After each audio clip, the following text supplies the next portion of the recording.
Bom dia, turminha do nono ano.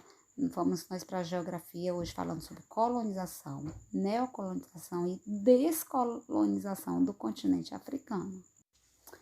Já sabemos que o processo de colonização da África foi tardia. Tardia entre aspas, mesmo que português já explorasse algumas partes do continente africano, né? Essa exploração ainda era bem escassa, pouca, digamos assim. Porém, alguns fatores colaboraram para que esse processo se intensificasse, como vamos ver agora. Desde o século XIV, a África começou a ser explorada pelos europeus, mas de forma ainda não muito significativa. Somente a partir da Revolução Industrial que ocorreu na França, na Inglaterra, nos países europeus como um todo, é que se intensificou a exploração do continente africano por parte dos europeus ou colonizadores. Outro fator que contribuiu foi a independência dos países das Américas, né? Da América do Norte, América Central e América do Sul. Uma vez deixado de ser colônia dos países europeus, então a Europa precisava de matéria-prima para dar manutenção, suprir o processo de produção nas indústrias. E aí vai fazer um processo de colonização mais efetiva na África. Esse processo dá-se o nome de neocolonialismo. Muito bem. Então, assim, a Europa, ela estava vivendo uma concorrência tremenda. Cada país europeu queria o domínio, o controle tanto de produção, desenvolvimento industrial e a exportação de suas mercadorias.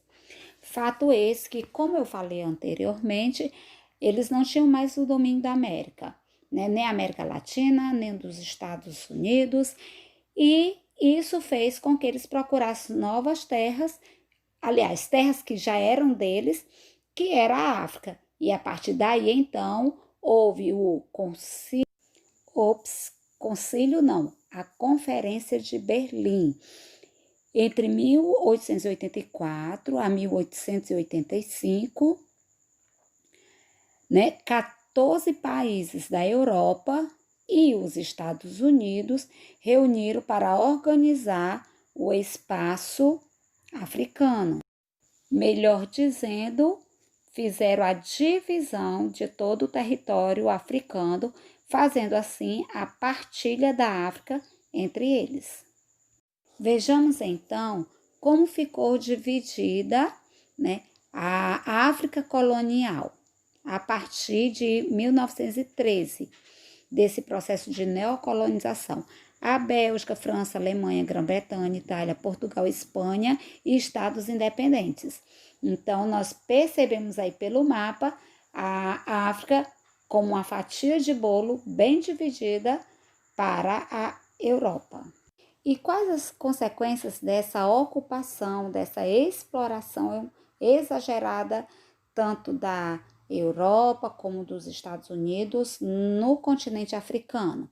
Muito bem, grandes problemas que os africanos enfrentam até os dias atuais em decorrência desse período colonial, né, desse período de exploração intensa por parte dos seus colonizadores.